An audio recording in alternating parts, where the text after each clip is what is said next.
This interview is so special because I got to interview my best friend, Amy Burtaine. Amy and I were brought together through yoga, and we've been besties ever since. In our interview, Amy shares about what it means to truly be held as we're grieving. Amy and I discuss there not being a prescribed way to grieve, and part of what needs to shift culturally is our capacity to hold the multitude of ways we choose to grieve. We also talked about joy and play as a pathway to liberation. Amy Burtaine has been co-facilitating workshops, providing coaching and mediation, and educating through an anti-oppression lens for over 20 years. While she has experience leading this work on a range of oppressions, her passion and commitment is to center race, specifically looking at how whiteness upholds and perpetuates racial inequality. She most often works in collaboration with people of color to co-facilitate dialogues and trainings on racism. These conversations are critical because many of us know that sometimes white folks do not know how to engage in them in a constructive way. Amy's goal is to bring people together and provide a common language and analysis for seeing and ultimately interrupting relations of unequal racial power. While she follows the principle that as a white person, racial justice is ongoing, lifelong work, and thus her learning is not finished. She has over 25 years of analysis and practice to draw from. She holds an MFA and is trained in interactive pedagogy. In addition to providing training on bias and systems of inequity, she also offers training on team building, leadership, and creative collaboration. I hope you enjoy the interview.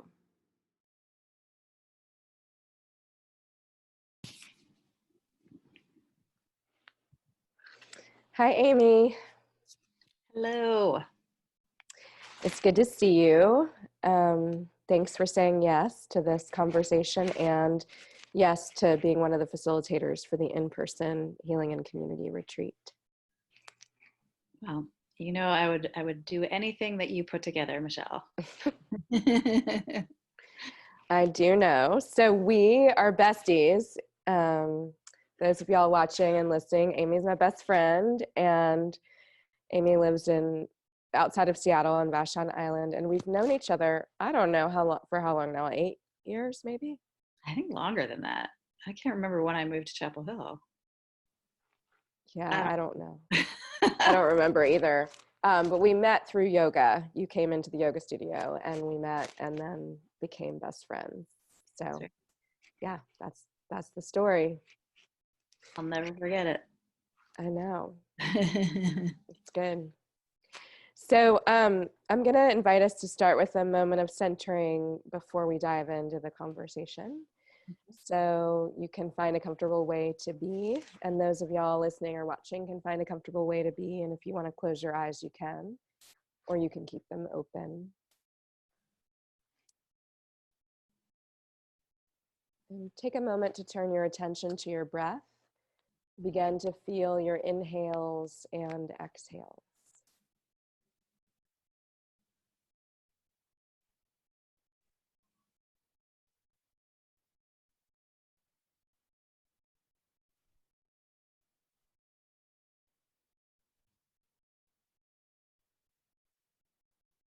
You can take a moment to deepen and lengthen your breath in your body, offering a longer breath in, longer breath out.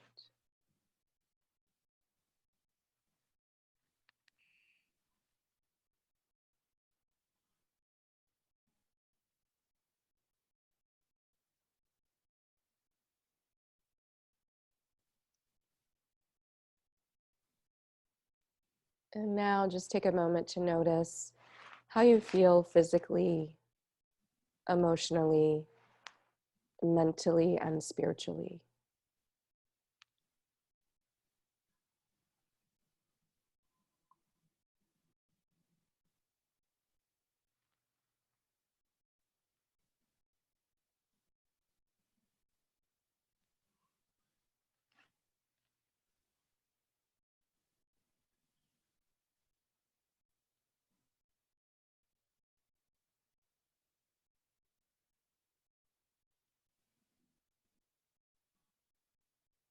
And now bring your awareness back to the breath and take another moment here to let your body breathe.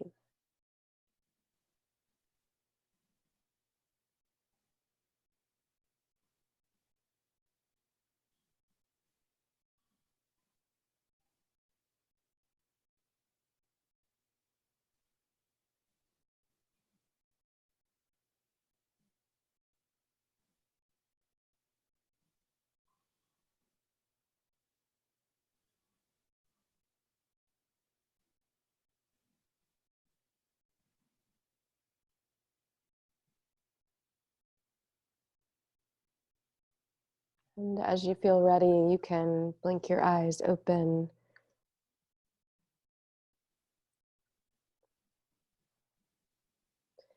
So I would love for you to share some about what you do in the world, the work you do in the world. So many years ago, around the time that Michelle and I started to know one another, attended my first anti-racism training. And where we lived in North Carolina, there was kind of some sister organizations, parallel organizations that did those trainings, which was run by Michelle. So I would say that Michelle was one of my first trainers.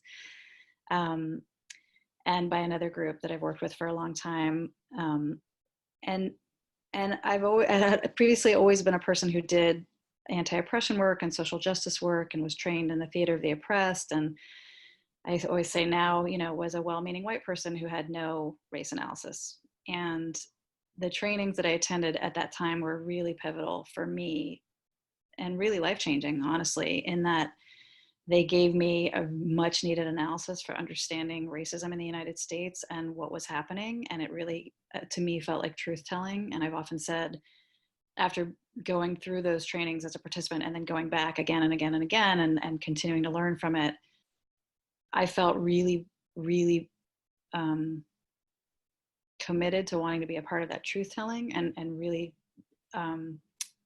delving into and helping myself and other white people understand our place in white supremacy and how we uphold it and how we carry it through. And so primarily my work is working with anti-racism work and partnering with people of color and going and worked in mixed groups. But I understand that within that, my work is really about working on with myself and other white people to understand and think about, how we've internalized all kinds of messages about whiteness and white superiority and white supremacy. And you're one of the facilitators for this healing and community retreat. And so obviously you've been in the planning meetings and you know the themes, and you also have an analysis about power and oppression and how power's been structured. Why do you feel like it's an important time to be centering a conversation around collective grief and liberation? I think for a lot of reasons. I think right now things feel out of control, and I bet every generation has probably felt that way. But I really feel like there is sort of I think part of it is our access to social media and our access to information and our access to, I think there's been systems of oppression and people have been hurting and human beings have been witnessing the violence of other human beings throughout all of our history. And yet there's something really particular right now about the speed at which it feels like that's happening and the speed at which we are confronted with it. And so I think, number one, it feels like there's just so much harm that's been culminating for a long time, and that is kind of busting out of the seams. And there's all kinds of responses to that, and some of those responses are healing responses and community building responses and organizing responses, and some of those responses are fear and violence and more harm. And so I think for most of us, there's a kind of a constant low level hum of anxiety in the background of just being aware that there is so much happening that is harmful. And so I think for that alone, we need to be honest about the harm that's happening, and we need to grieve because that's really insane. So I think it's really, I'm not feeling articulate about this, but I think it's critical. I think it's critical. And I think it's critical now more than ever. And I think, we live in a world where you can live a really abundant and amazing life if you are lucky enough to have privileges and access. And yet you're still aware that there's a lot of violence happening and that that's not okay. And so I think we have to kind of come to terms with that. And what's the link for you between making space to grieve and finding freedom or liberation or cultivating liberation? Yeah, I don't think, like I think a lot, through the lens of racism in the United States, and I think about, other examples of at least national conversations around genocide and places like South Africa or places like Germany after the Holocaust or other places in Rwanda where there has been at least an attempt for people to come together and speak the truth of what happened, of the atrocities that happened, and talk about the harm that's been done in a way of both hearing the experiences of those that were harmed and for those that were privileged or dominant to witness that, and to also talk about the harm that it does even when you are the oppressor in a system that benefits you. It's spiritual harm, it's emotional harm. I mean, there's no way you can't witness that and know that that's what happened and be okay and be in your full self and your full humanity. Mm-hmm. So I think that, we can't be free unless we can be honest. And I think we can't be free unless we can tell the truth, and that we can also really hold, especially those of us that have been in places of privilege, the truth of the harm that's been done, and hold the suffering and hold our relationship and our complicity in that suffering, and not in a way that is, self-harming or self-hating, but that is, I think that is liberating. And, we're talking about grief right now on a systemic level, and almost every person I've interviewed has brought up grief on an individual level as well. And so I was curious if you would share some about your relationship with grieving, right, and grief in your own life. And it could be related to the systems you're talking about. And as I understand it, grief is happening on all different levels, right? Yeah. Systemically, interpersonally, individually, culturally, institutionally, all the different ways. So love to hear some about your own relationship with the process of grieving. Yeah. Well, I'm going to be honest. I think I run from it until it overwhelms me.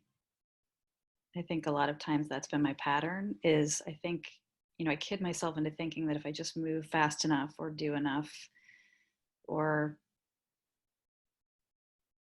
escape in some way, that I won't have to confront the grief that I feel for the things that have happened in my own experience, as well as the grief I feel about the world. And that always ends up biting me in the foot because ultimately it does arrive. And so then I think when I do face grief, it feels overwhelming, and it feels really frightening because it feels like it's so large that how will I get to the other side of it?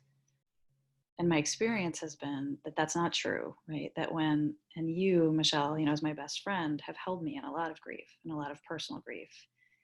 And when you have people that you love and that love you to hold you through grief, it's a really profound gift. And it's a really profound gift, to yourself, to the other person.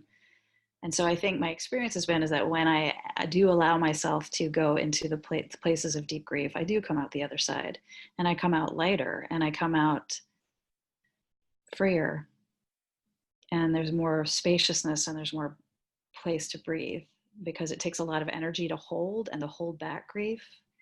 And I think that's a pattern of whiteness, getting back to the systemic piece. And I think that's a pattern of my training as a white person.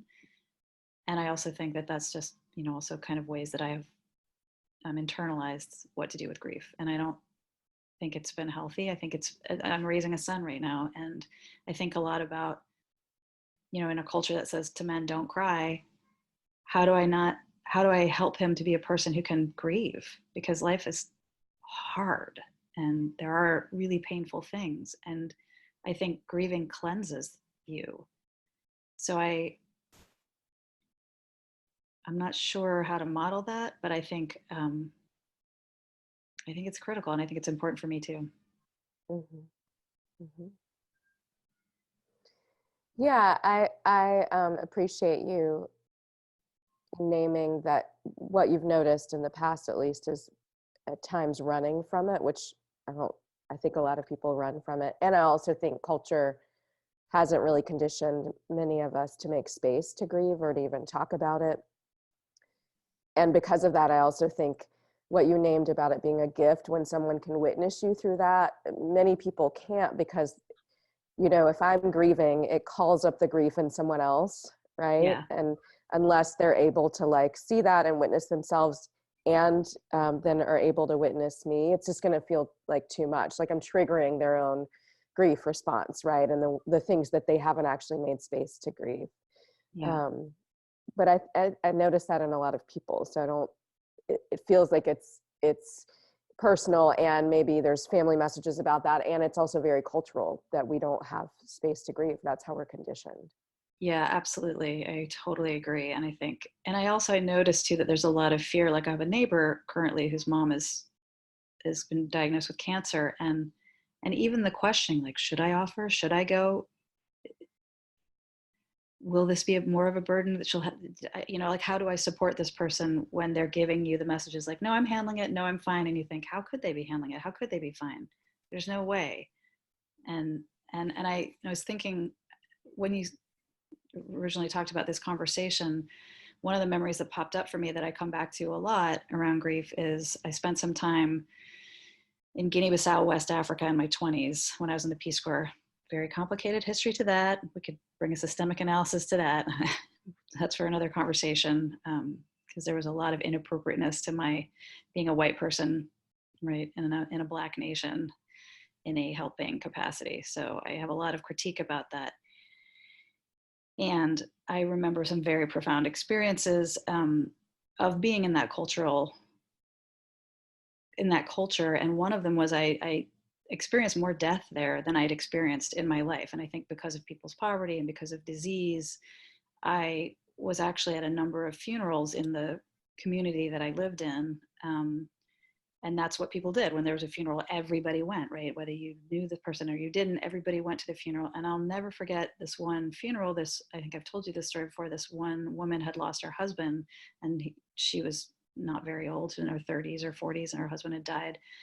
And everyone was sort of in this family compound.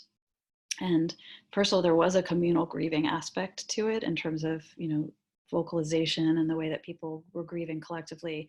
But I also will never forget, she was literally running around like a wild person, like tearing her hair out, not tearing her hair out, but like tearing at her clothes and weeping unconsolably and crying and screaming, and, you know, in a really raw way. And I remember being so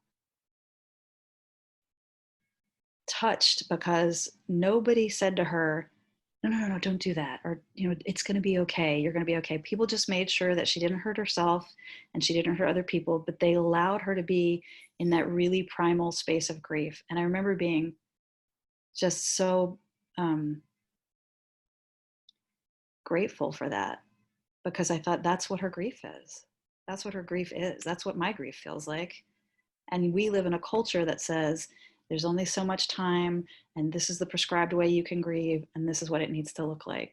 And I just think that grief isn't that way, and that when we contain it or stuff it down, it just poisons us. And I thought, I don't know what that woman's experience is like. I don't know what her grieving process was like after that. But I was curious if it was softer in some ways or lessened over time because of the way that she was able to just be with it. Mm-hmm.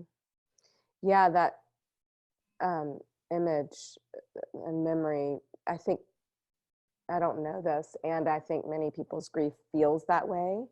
We're just, as you said, not conditioned to express it. And what that does is it makes us contain it, which means we're not processing it. And then that's more traumatic, right? And that causes more harm physically, emotionally, mentally, and spiritually for people. Are there lessons that you've learned from grief that you can share with us?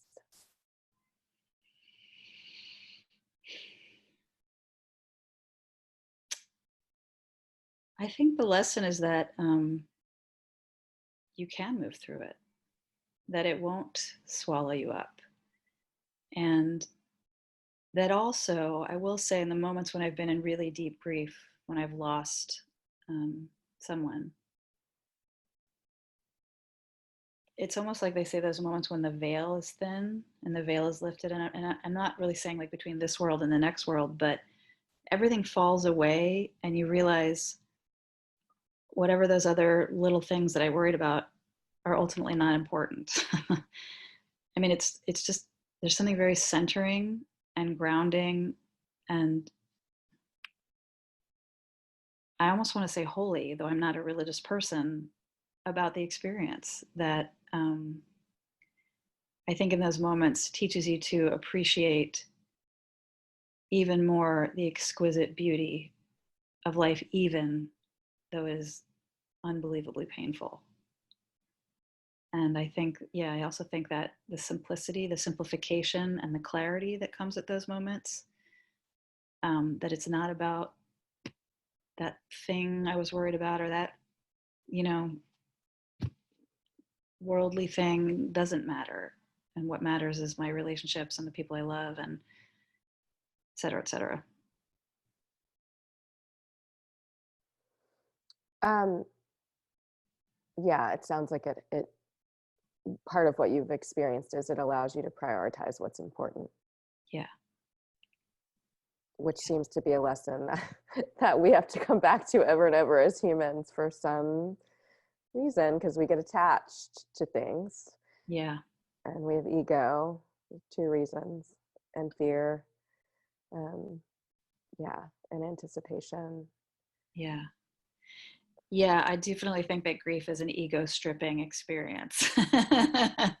and I think when I say holy, I think in the sense that it's also a connecting experience, because if you don't connect, you feel more isolated and more desolate. But if you do connect, there's something, you know, everybody's experienced pain, and most people experience something really intense in their lives. And so there's a real potential for connection through grief. And there's something really, really profound about it in that way. Mm-hmm, mm-hmm. Yeah, several people have brought up these conversations have brought up the intimacy that grieving in community creates, right? It just cultivates connection in the way you just named. Yeah. Are there rituals or practices you engage when you're not running from your grief, but when you're actually connecting to it? I think I write a lot, and that helps. Writing helps. I also think I slow down, and that helps a lot. And I think sometimes it's because you're overcome with depression, or your body feels heavy, or you feel sad. I feel sad. And so you kind of can't do a lot at the moment. And that, you know, in some ways is the body's way of saying, you're going to deal with this. You're going to be in this.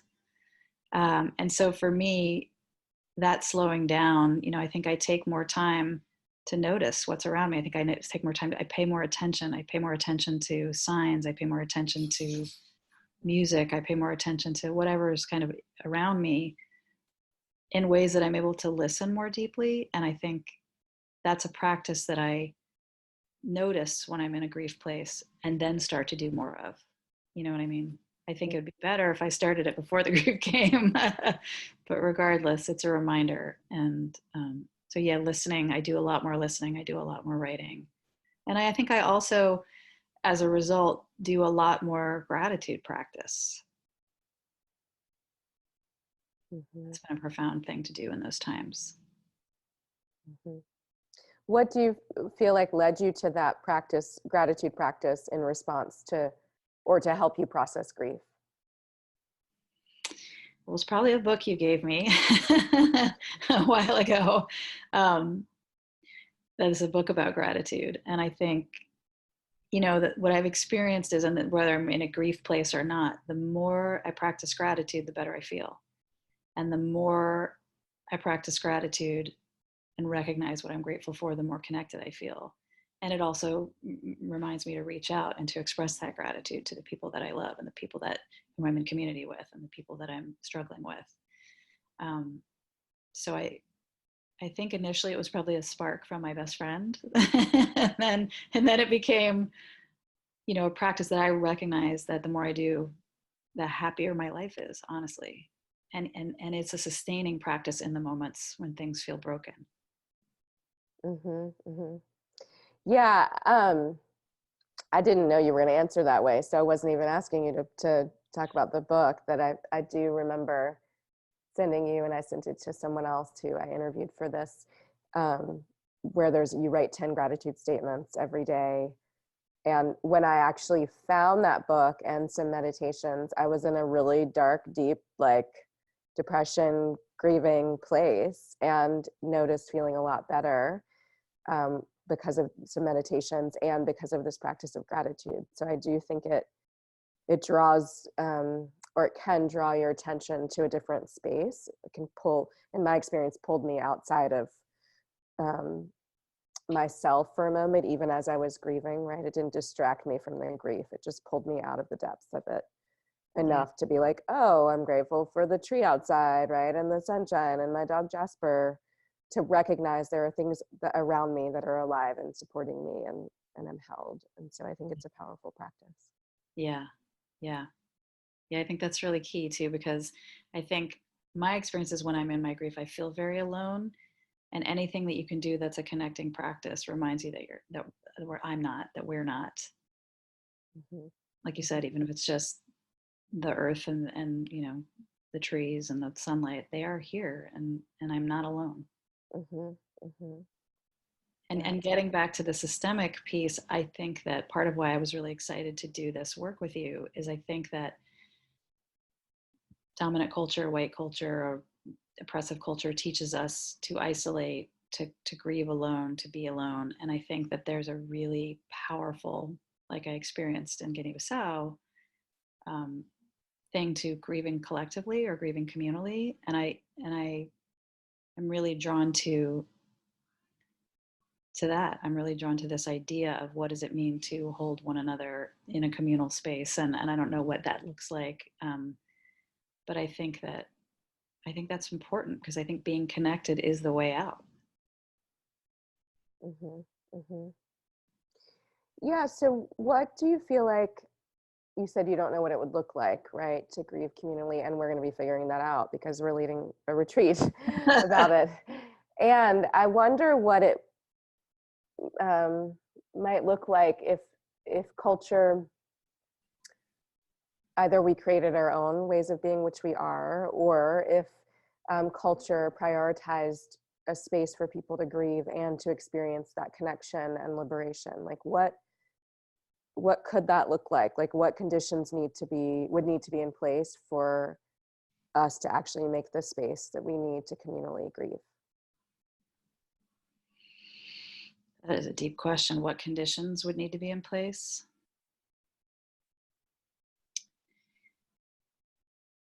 I think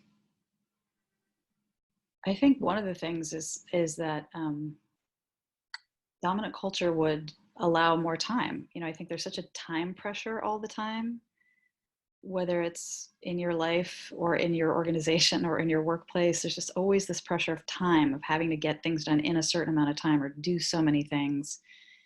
And I don't think that grief runs on any sort of linear time clock. And so I think that there would be a spaciousness around the spiral and cyclical nature of grief. I think that there would be a forgiveness and a spaciousness for people to gather in whatever way. And I think one of the things that I'm interested in exploring with our group as well is, having worked for years in the theater and having worked for years in the arts, I also think that grieving doesn't always just mean crying. Do you know what I mean? Like, I think crying is one of the ways to the word is that I'm coming up with off gas, but let go of grief. But I also think, I once did some laughter yoga with colleagues of mine, and it was one of the most cathartic experiences I've ever had. It was really profound. And so I'm just really curious too, I don't know the direct answer. Like, I think one of the things about living in systems of oppression and being, as we are, socialized every minute of the day into the way things are, is that sometimes it's hard to envision what would it be like if it wasn't that.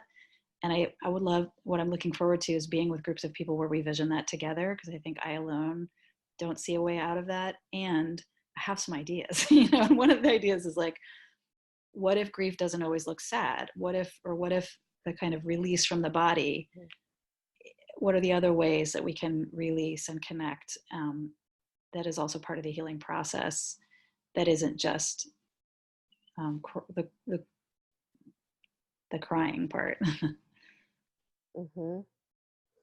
Yeah, I think that's a good question. And I think certainly laughter can be part of releasing trauma and grief, and shaking can be part of that, and wailing can be part of that, or screaming from joy, right, can be part of that. So I think you're bringing up a really important point, that people grieve in different ways, individually, personally, and in community. And I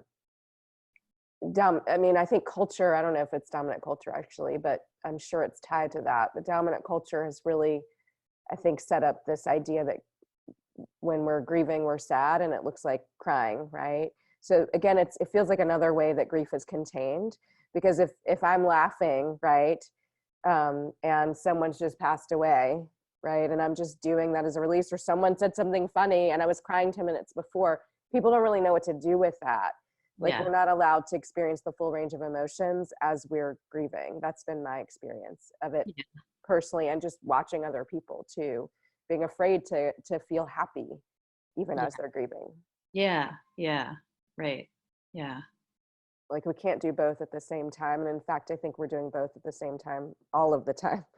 We're just not aware of it. We're not paying attention to it. Yeah. Definitely. Yeah.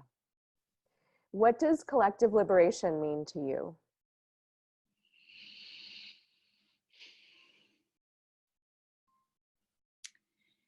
I want to live in a world where everyone's at the table, where everyone gets to create the table and make the table. And we sometimes use this analogy in some of the anti-racism workshops that we've been in together and run together. But, you know, like I just said, like none of us, for example, has lived outside of racist structures or systems in our lifetime. And so it's hard to envision that. And I think the thing that keeps me going, if I get stuck in the violence and the harm and the ways that human beings harm one another, I can get really dark and really sad. But the thing that keeps me going is that I see so much beauty and so much connection and so much potential for how we can be creative together and collaborative together. And so when I think of collective liberation, I think of a place, a space, a society, a community where we create the new system together. We create the table, we create what it looks like, we create what it feels like, we create what we can do. And I think in that, everybody gets to bring their full selves and their incredible gifts. Because the one thing I know is I don't want to live in a world that's just people like me, or just people that have my skills or my gifts. I think that'd be a really singular place to live. I am amazed, and maybe this comes from having an arts background as well. I love collaborating with people. I love seeing what people bring. And so I think that in collective liberation, it's not that hierarchical structure. There's something about how each of us gets to show up, and our unique contribution is held up by the community and brought into the community in ways that ultimately are better for everybody. Mm-hmm.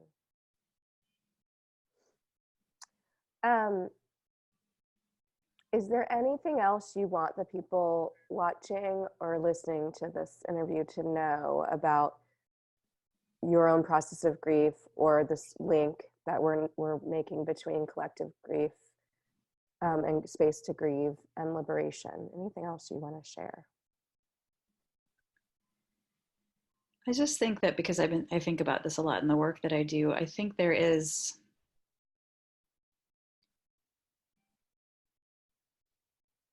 a unique path that white people have to figure out together of what it means to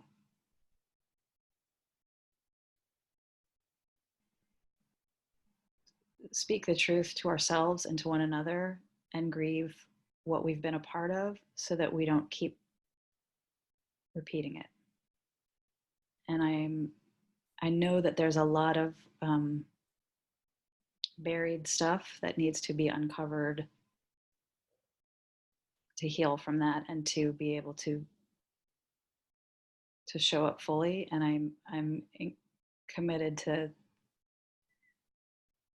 looking at that with other white folks so that we don't bring harm to the people we love and that we don't create societies that harm people of color.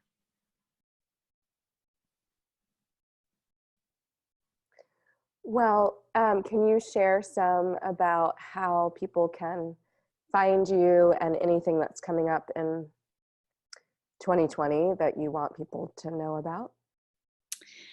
So I travel all over the country and work, like I said, with a number of folks, really incredible partners I'm really grateful to work with in systems and institutions and communities. I won't speak those out because those groups are calling us in for lots of different reasons. But certainly, you know, I am open to collaborations in this larger process of healing, and specifically healing around race and racism in the United States. And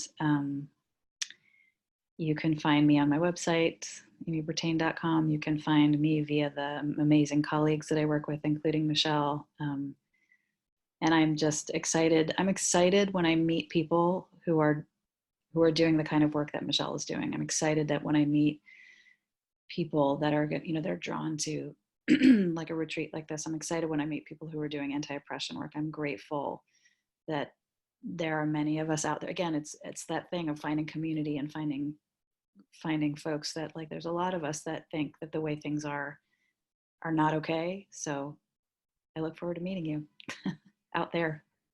Mm-hmm. Thank you for being my best friend. Thank you for being my best friend. And I love you. I love you. And thanks for saying yes to the things that I ask you to do, the things I invite you to do. And just trusting that they're going to be beautiful and we're going to co-create something that's amazing. So thanks for saying yes to this conversation and yes to being one of the facilitators for the retreat. Thank you. Thank you. Mm-hmm.